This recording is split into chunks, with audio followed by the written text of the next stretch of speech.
Greetings, and welcome to Dougy Dialogues. I'm Dr. Monique Mitchell, and we're webcasting from Dougy Center in Portland, Oregon.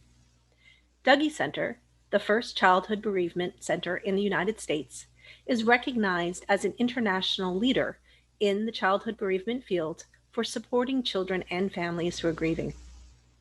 In these 30-minute discussions, Dougy Center staff explore language, trends, research, theories, and other relevant topics related to death, dying, loss, and grief. Our intention is to continue to shape the professional dialogue in the field, and we hope to spark some thought-provoking conversations along the way. Dougy Dialogues are primarily intended for an audience of professionals working to support children and families who are grieving. If you're looking for lived experience or support for your own grief, head on over to our Dougy Center podcast, Grief Out Loud, on iTunes or your favorite listening platform. Thanks so much for joining us, and welcome to Dougy Dialogues.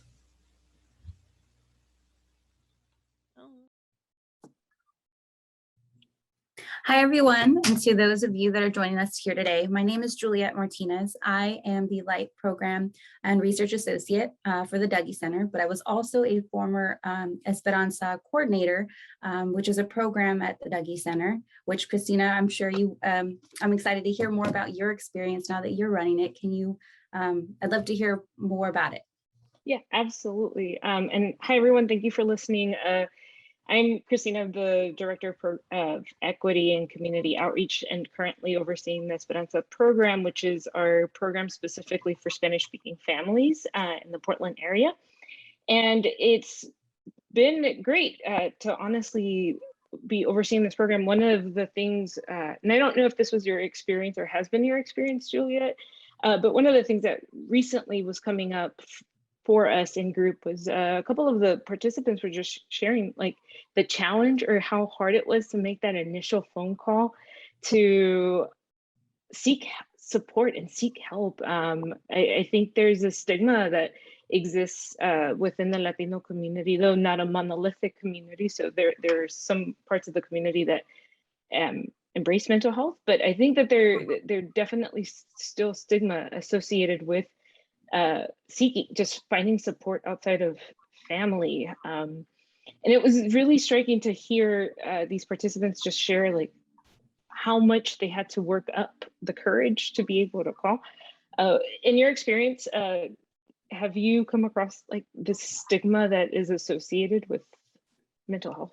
Yeah, absolutely. And I mean, the fact that they opened up about the struggle of even making that phone call. And for those of you that are listening, you know, Esperanza is a program designed and specifically for Latino communities, members of the community who need support or who are seeking support for loss and grief in their lives right now. And so for me, my personal experience when I was running the program, it was really one, the challenge of allowing another support system program to help them with what's going on within their own self and then their family.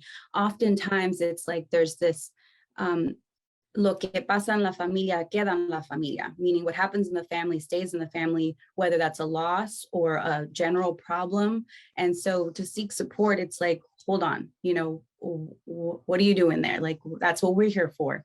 But we know that, you know, being a facilitator in this program, it's like, yes, that support is still valued, but to have another perspective from peers in their community or from somewhere else who have similar experiences during their grieving and that time in general, it gives them that sense of unity, the sense of like not being alone, and just seeing their facial expressions like, you know, I do that too, or that's helped me too.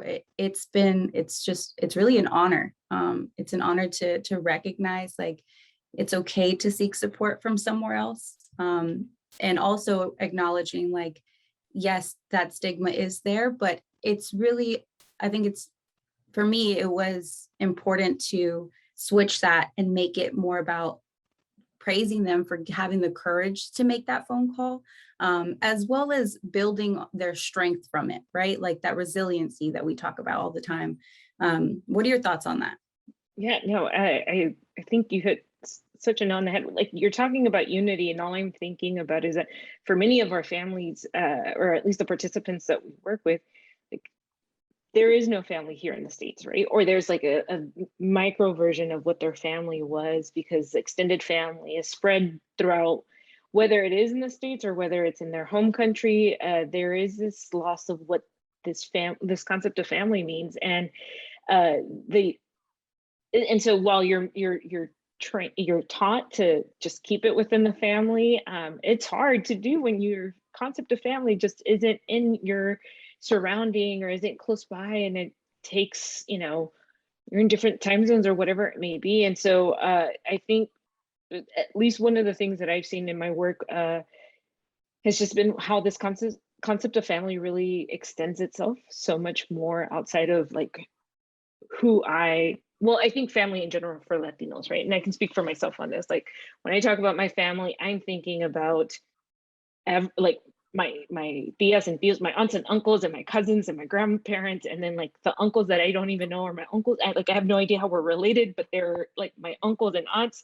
Like, that's my family when I talk about family. And it's just this really beautiful transition that I've seen when some of our Spanish speaking families join groups where they build their family, like they're almost like their Dougy Center family, right? Like they're inviting each other to birthday parties and to the park and to those big milestone events. I can't tell you the number of times that I've had to turn down like invitations to graduations parties and quinceañeras because I'm like, oh, I can't, but thank you for the invite. It's just what I think that for many, they're so families and participants, there's this desire to be connected, and that desire for unity that you just seek it to find it amongst people who also understand the pain that you're going through, right? So it's not just like, I understand your culture and I understand to some extent language, but I understand the pain and this person not being there. Yeah, absolutely. I couldn't agree more. You said, the uncles and aunts that we don't even know are uncles. It's like, but they're always there at the barbecue. So I know that that's family. But also just going back to what you said, as far as, their own Dougy Center family, as facilitators, we're really there to honor those that want to be heard and give the opportunity to share if they choose to. But what was amazing during my time as a coordinator was them kind of checking in on each other, like, how was it for you this week, and then just watching them heal together, and then also having that invite.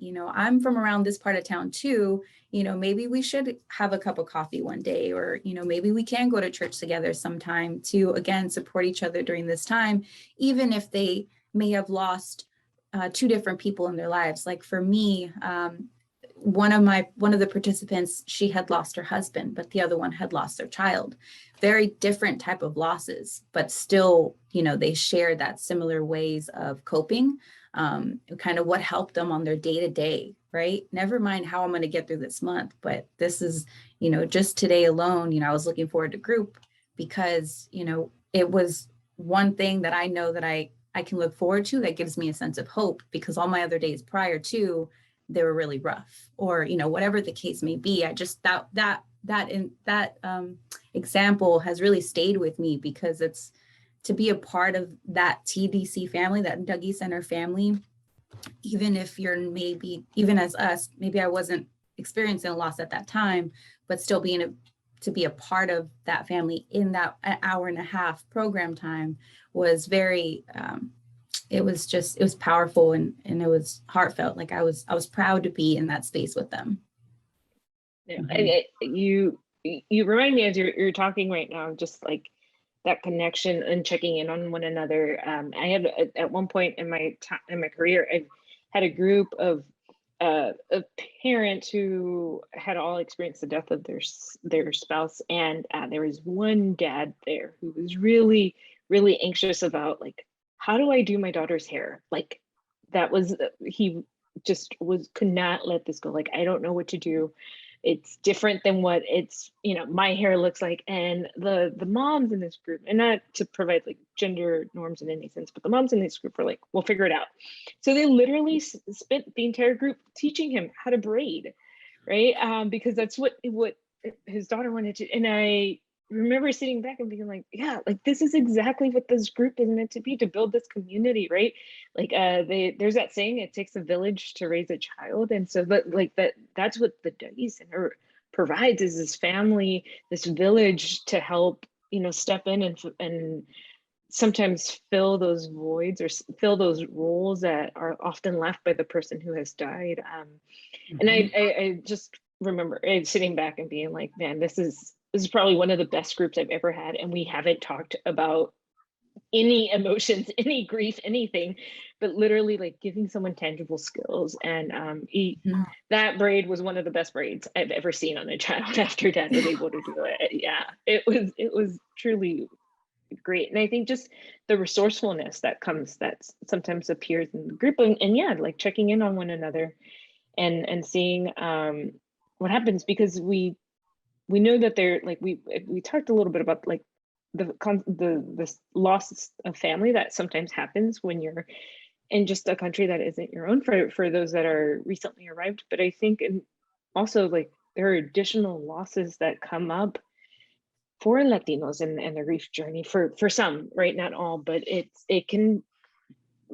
what groups like these can provide, or just the experience of checking in with one another and finding ways to, I won't say fulfill, but like to make do. It's in the resiliency spirit is there. Yeah, definitely. You mentioned, right, we're providing this space where there's the loss of someone who has passed away, right? And you also mentioned like secondary losses. And I'd like to just kind of chat with you about that. Like how can, how does that play a role on top of this big, huge loss that they're facing? And like for me, I've lost my grandmother, right? And my way of honoring her is people might think I'm crazy, and that goes back to that stigma, right? They're crazy if you have 50 million pictures of this lost loved one in your house.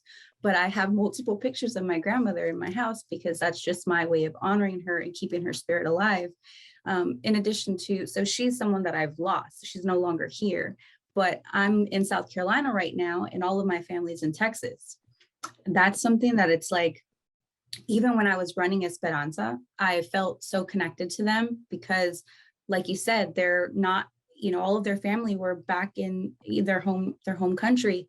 And so I always had that similar feeling with them that, I'm in this state by myself. I just lost my grandma. All of my tias and tios are in Texas, and it's like, and I'm supporting you all, but little do y'all know, y'all are supporting me too, and it just goes to, what I've learned that during my time, I've learned that resiliency is possible through building a support system, being able to help others build on their strength, like praising them for what has helped them during this time, whether that's being a part of Esperanza or being able to connect with their members of their group outside of the Dougy Center, and just being there, being present, and I guess building on my own strength to be a better, facilitator and being able to serve these people, the people that are in the grieving community, and I guess just being patient with the process, and supporting them, the people that we serve along the way, but as well as ourselves. I think it's really important. Yeah, no, I couldn't agree more on that piece. I look to, you talked about lessons learned, and one of the ones that really strikes me of my work, I think of it just in my entire time of working with Latinos, has just been this this level of gratitude that I have not seen, and it's palpable, because it's to be able to offer something in the language that is their native language, or the language of their heart, right, where emotions can be expressed, where we can truly get to the core of what's going on in a country that might not be their home country, where there is no expectation that services are accessible or provided, right?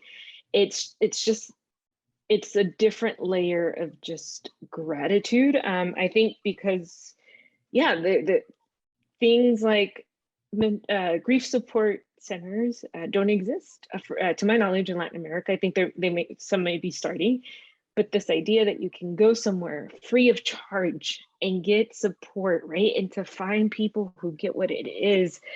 And at no point do we say, hey, you know what, you've been grieving long enough, it's time for you to say goodbye. Like, no, the support is there for as long as I may need it. And so I think it's, well, that's true for all families, for our Spanish speaking families or the Latino families. It's been my experience, just this immense gratitude that is palpable by the participants, of just like, you're offering me something I didn't even know existed.